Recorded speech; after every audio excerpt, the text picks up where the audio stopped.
छात्रों, स्वागत है हमारे YouTube चैनल में। आज मैं आपको समांतर श्रेणी पढ़ाने जा रहा हूं। जैसा कि मैं आपको विधिवत पढ़ाने का प्रयास कर रहा हूं और मैं आपको स्टार्ट करता हूं, तो आपकी परीक्षाएं आने वाली हैं और कोशिश कीजिए, मैं आपके साथ हूं, फिर आपको टेंशन की कोई जरूरत नहीं है।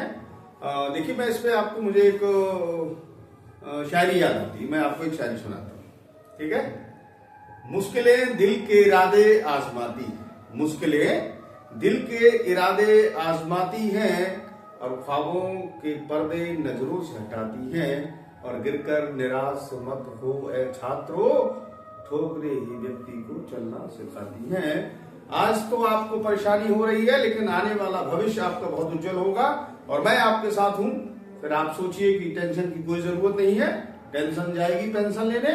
और मैं आपको स्टार्ट करता हूं और चलिए, हमारी एक्सरसाइज है 5.1। तो बेटे, एक्सरसाइज 5.1 है। इसमें आपसे पूछा गया है कि समांतर श्रेणी है या नहीं। आपको इसमें जो क्वेश्चन नंबर फर्स्ट है, उसमें आपको 4 पार्ट दिए गए हैं। उसमें ये पूछा गया है कि ये समांतर श्रेणी है या नहीं। तो पहले तो मैं आपको बताना चाहूंगा समांतर श्रेणी होती क्या है। तो समांतर श्रेणी देखिए बेटा, कहीं लिखा 1 है, 3 है, 5 है, 7 है, 9 है। यहां आप देख पा रहे हैं, इसमें से इसे लेस किया जाए, घटाया जाए तो 2, इसमें से इसे 2 बचेगा, इसमें से 2 बचेगा, इसमें से 2 बचेगा। अगर कोई पद इस प्रकार से दिए जाएं कि उनमें अंतर बराबर हो, तो उन क्रम को, उन सीक्वेंस को हम कहते हैं समांतर श्रेणी। ठीक है बेटा। तो पहले तो इसमें बहुत सिंपल क्वेश्चन है, आप बिल्कुल टेंशन ना लें। पहला क्वेश्चन है कि प्रत्येक किलोमीटर की टैक्सी का किराया जो है, प्रथम किलोमीटर का किराया है 15 रुपए, उसके अतिरिक्त जो किराया है वो 8 रुपए जाएगा। तो जानना चाहता समांतर श्रेणी है नहीं, आपको केवल इसमें बताना है। वैसे मेरे हिसाब से ये पेपर के हिसाब से तो क्वेश्चन बढ़िया नहीं है, लेकिन फिर भी तो आप देख पा रहे हैं, जैसे पहले किलोमीटर का किराया कितना बेटा, 15 रुपए। अब अगले किलोमीटर जाएंगे तो 8 रुपए और बढ़ जाएगा, फिर अगले किलोमीटर फिर 8 रुपए बढ़ जाएगा, फिर अगले किलोमीटर 8 रुपए बढ़ जाएगा। इसका मतलब ये समांतर श्रेणी है।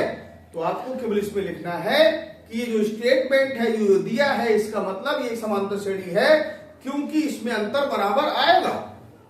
इसमें अंतर बराबर आएगा क्योंकि पहला कितना होगा 15, दूसरा 15 प्लस 8, फिर 15 प्लस 8 प्लस 8। यानी आप इस प्रकार से जब इन पदों को बनाएंगे तो आपको क्या हो जाएगा बेटा, जैसे ये 15 हो गया, 15 8 कितना हो गया बेटा 23, ठीक है। और ये कितना हो गया 31। तो आप यहां देख पा रहे हैं कि इन पदों में अंतर कैसा होगा, बराबर। तो आपको क्वेश्चन सॉल्व नहीं करना है, आपको केवल बताना है दिस रिलेशन इज एपी और नॉट। एपी मतलब अर्थमेटिक प्रोग्रेशन, मतलब समांतर श्रेणी। तो ये समांतर श्रेणी है या नहीं आपको ये बताना है। तो इसके लिए हमने ये देखा कि जो क्वेश्चन नंबर पहला है, उसमें केवल आपसे ये बात पूछी गई है कि ये निम्न रिलेशन से समांतर श्रेणी बनेगी अथवा नहीं बनेगी। तो पहले में आप बता दीजिए कि इसमें समांतर श्रेणी नहीं है। आपको कुछ में लिखना नहीं है, केवल ये बताना है कि ये जो स्टेटमेंट है, ये जो आपको वाक्यांश दिया है, इससे समांतर श्रेणी बनेगी या नहीं बनेगी। तो आप उसमें ये लिख दीजिएगा, क्योंकि पहले किलोमीटर का किराया 15 रुपए है और आगे जिस प्रकार से हर किलोमीटर पर बढ़ते जाएंगे किराया 8 रुपए बढ़ता जाएगा, इसलिए आप कह सकते हैं कि इससे समांतर श्रेणी नहीं बनेगी। ठीक है। चलिए, अगला क्वेश्चन है, एक बेलन से किसी बेलन में उपस्थित हवा की मात्रा को जबकि वायु निकालने पर, जस्ट ए मिनट, हाँ ये है, पंप प्रत्येक बार बेलन की शेष हवा का 1/4 हवा बाहर निकाल देता है। किसी बेलन में उपस्थित हवा की मात्रा, कोई बेलन है उसमें हवा की कुछ मात्रा है, कि जबकि वायु निकालने वाला पंप, उसमें से एक पंप जोड़ा है जो वायु निकालता है और उसमें वो प्रत्येक बार उस हवा का 1/4 बार बाहर निकाल देता है। तो वो जानना चाह रहा है कि समांतर श्रेणी बनेगी अथवा नहीं बनेगी। कुछ नहीं बेटा, काहे को टेंशन लिए पड़े हो। अब एक बात बताइए, मान लीजिए किसी में 400 लीटर हवा है और आपने चौथाई निकाल दी, तो कितनी बची 300। अब रहेगी 300, 300 को चौथाई निकालो 75, कितना बचा 225, 225 की फिर 1/4 करिए तो कितना बचेगा। तो इसका मतलब है ये अंतर जो बराबर नहीं आएगा। आप कह सकते हैं कि इससे बनने वाले पद या ये जो क्रम बनेगा ये समांतर श्रेणी नहीं होगा। तो आपको केवल सवाल में ये पूछा गया है कि समांतर श्रेणी है अथवा नहीं है, तो इस वाले सेंटेंस में समांतर श्रेणी नहीं है। अगला बेटा है, कह रहा प्रत्येक मीटर की खुदाई में के बाद कुआं खोदने की लागत, जबकि प्रथम मीटर है उसकी खुदाई 150 रुपए है, और उसके बाद आगे अगर खोदा जाता है तो 50 रुपए मीटर बढ़ जाएगा। अगर मान लीजिए 1 किलोमीटर खुदवाना है, हम कितना रुपए देंगे? 150 रुपए। अब 2 किलोमीटर तो 150 प्लस 50 यानी 200 रुपए। फिर 1 किलोमीटर आगे तो 150, 50, फिर 50। इसका मतलब है कि इस चीज से अंतर बराबर आएगा, और आप कह सकते हैं इससे हमारी एक समांतर श्रेणी बन जाएगी। ठीक है बेटा। अगला क्वेश्चन है, खाते में प्रत्येक वर्ष का मिश्रण 1000 रुपए की राशि का 10,000 रुपए की राशि का 8% की ब्याज की दर से चक्रवृद्धि ब्याज जमा किया जाता है। आप जानते हैं चक्रवृद्धि ब्याज क्या होता है? ब्याज पर ब्याज मिलना, ब्याज पर ब्याज मिलना। तो जैसे मान लीजिए कभी ब्याज हमारा 1000 रुपए हो गया, फिर 10,000 रुपए हमने जमा किया, 1000 रुपए ब्याज हो गया, अब वो ब्याज हमारे अमाउंट में ऐड हो जाएगा, तो हमारा 11,000 रुपए हो जाएगा। 11,000 में ब्याज मिलेगा तो फिर कुछ अलग आएगा, फिर वो ब्याज नेक्स्ट ईयर उसमें जुड़ेगा तो फिर कुछ और आएगा। इसका मतलब इससे बनने वाले पद समांतर श्रेणी नहीं होंगे।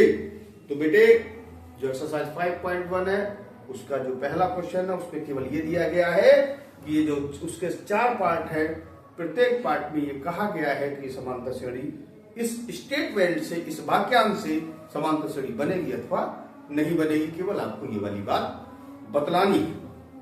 चलिए अब क्वेश्चन शुरू होते हैं। ये तो केवल एक थ्योरेटिकल पोर्शन था कि समांतर श्रेणी बनेगी अथवा नहीं बनेगी, बनेगी या नहीं बनेगी। ठीक है बेटा। चलिए मैं आगे बढ़ता हूं। अच्छा एक बात मैं और बताना चाहूंगा आपके लिए। जैसे मान लीजिए बेटा पहला पद मान लीजिए 10 है और अंतर 5 है, तो 10 प्लस 5 यानी मतलब 15, फिर 5 तो 10 प्लस 5 प्लस 5 यानी 20। तो श्रेणी क्या होगी? 10, 15, 20। ठीक है बेटा।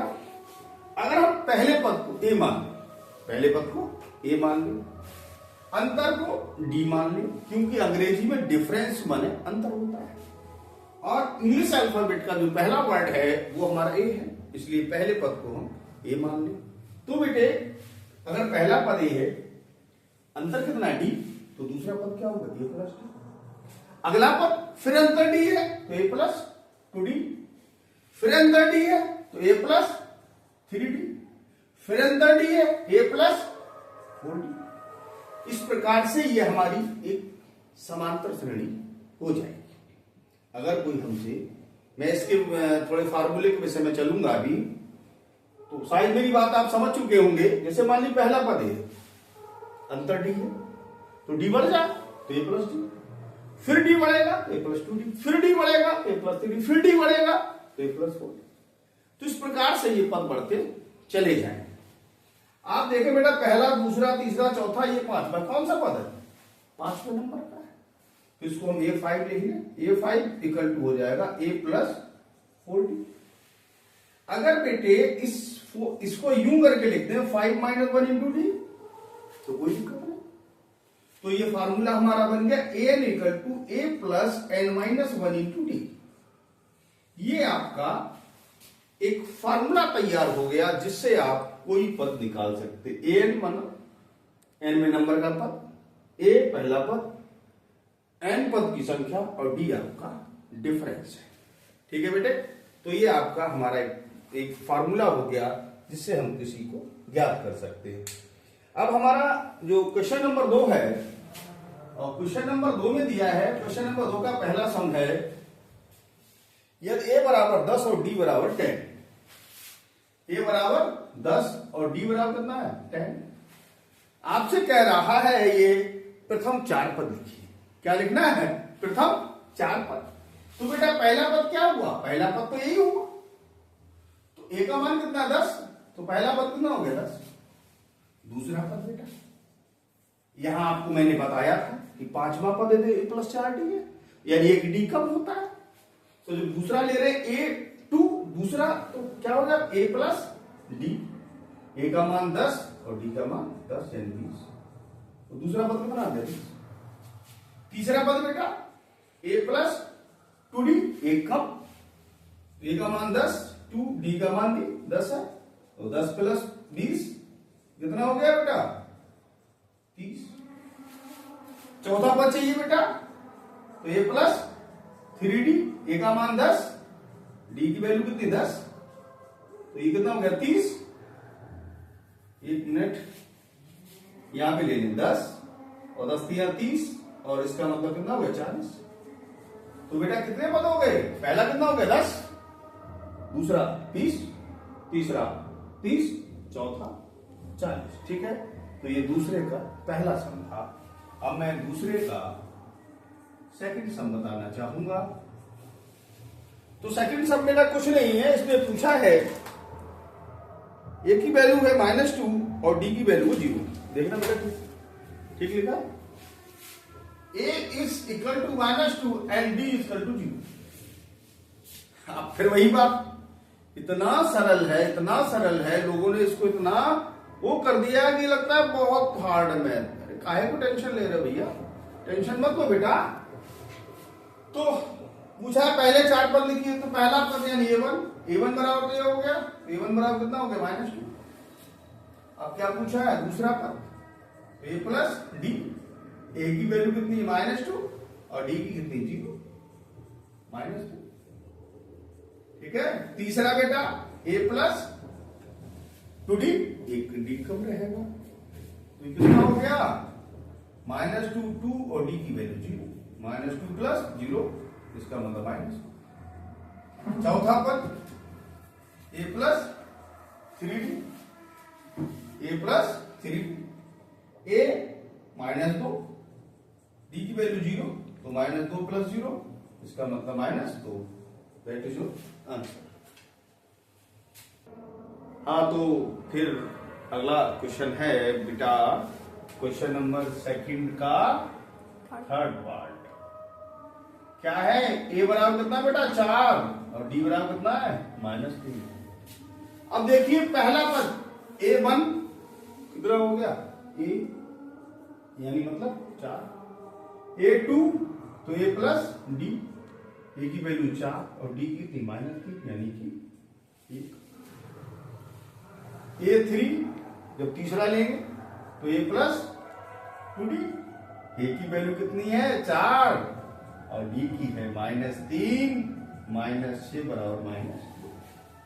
ठीक है बेटा, अब आप ले लीजिए चौथा पद A plus 3D, A4 3D की वैल्यू आपकी हो जाएगी -3 और 3 दिए 9 यानी -5। तो अब यहां चाहें तो लिखते हैं श्रेणी। क्या श्रेणी बेटा, 4 है, 1 है, फिर क्या है -2 है, -5 है। ये आपसे इसने कहा था कि श्रेणी के 4 पदों को लिखिए। अगला सब बेटा क्या है, fourth part, A equal to -1 जी बिल्कुल, डी 1/2। कोई नहीं, टेंशन की तो बात ही नहीं है बेटा। पहला पद तो हम सब समझते हैं, पहला पद A यानी -1, दूसरा A plus D, A -1 D की वैल्यू बना 0.2, यहां एलसीएम ले लें 2, -2 प्लस 1 -1/2। तीसरा A प्लस 2D, A बेटा -1 2 डी का मान है हाफ, कैंसिल हो गया, क्या आया 0। अब क्या ले लें, चौथा पद A प्लस 3D, ए है आपका -1, 3D की वैल्यू 1/2, एलसीएम ले लें 2 हो गया, -2 प्लस 3 यानी 1/2। या लिख सकते हैं अतः श्रेणी क्या हुई बेटा, श्रेणी बोलो -1 और -1/2, बोलो 0, बोलो half, that is your answer. इसका फिफ्थ पार्ट है, क्या है बेटा बोलना, क्या है बेटा? ए इक्वल टू क्या है बेटा? 1.25। डी बेटे -0.25। कोई नहीं, आपको फिर वही बात है कि पहला, दूसरा, तीसरा, चौथा 4 पद बता दीजिए। तो पहला क्या है? ए, तो -1.25। A2, A प्लस बी, ए कितना है? -1.25। डी है आपका -0.25, तो -0.25, ये माइनस हो गया 1.50। ये आपका दूसरा पद हो गया, ठीक है। तीसरा पद A plus 2D, 1.25 plus 2D की वैल्यू है -2.5 -1.25, और ये हो गया 0.50, तो ये -1.75। चौथा पद बेटा A प्लस 3D, ये कितना है? -1.5 प्लस 3D की वैल्यू है -0.25, -1.25 -0.75 हो गया, और ये मिला के आपका 2 हो गया। दैट इज योर आंसर, ठीक है बेटा। हाँ, तो प्रिय स्टूडेंट, हमारा नेक्स्ट क्वेश्चन है, क्वेश्चन नंबर 3 है। इसमें पूछा गया है ईपी का प्रथम पद लिखिए और सार्वंतर बताइए। देखिए बेटा, तो आपकी श्रेणी दी गई है 3, 1, फिर क्या बेटा माइनस है क्या? तो इसमें पूछा गया है, ये क्वेश्चन नंबर 3 है बेटा, 3 का फर्स्ट पार्ट है। तो इतना सिंपल है, बस मान के चलिए तो पानी पीने में कठिनाई होती, बस उतना ही सवाल। पहला पद कौन सा है? A बराबर 3। अब क्या पूछा? सार्वंतर यानी डी, और डी निकालना हो तो दूसरे पद में से पहला पद घटा दीजिए, तीसरे में से दूसरा घटा दीजिए, चौथे में से पांचवें से चौथा घटा दीजिए, कोई बात नहीं, ठीक है ना। तो क्या हो गया? दूसरा कितना? 1, और ये है 3, तो 1 - 3, डी बराबर कितना हो गया? -3। आंसर। छोटी सी बात पूछी है, पहला पद बता दीजिए और अंतर बता दीजिए। सेकंड पार्ट क्या है बेटा? -5 -1 3 7। फिर वही बात, पहला पद बोले A बराबर -5, तो क्या चाहिए? अंतर डी, तो दूसरे पद में से पहला घटा दीजिए, -1 -5 -1 प्लस 5 यानी 4। अंतर कितना है? 4 का। पहला पद नहीं होगा। थर्ड बेटा बोले क्या? 1/3 5/3 यस 9/3 3/3। ठीक है, कुछ नहीं। पहला पद बोले बराबर D A2 minus A1, 5/3 -1/3, लघुत्तम 3 5 minus यानी 4/3। आंसर। चौथा पार्ट बेटा क्या है? 0.6 1.7। अगला 2.8 कोई नहीं। फिर वही बात, पहला कौन सा है? 0.7। अंतर बी यानी A2 minus A1, 1.7 minus 0.6, less करिए 1.1। दैट इज योर आंसर, ठीक है।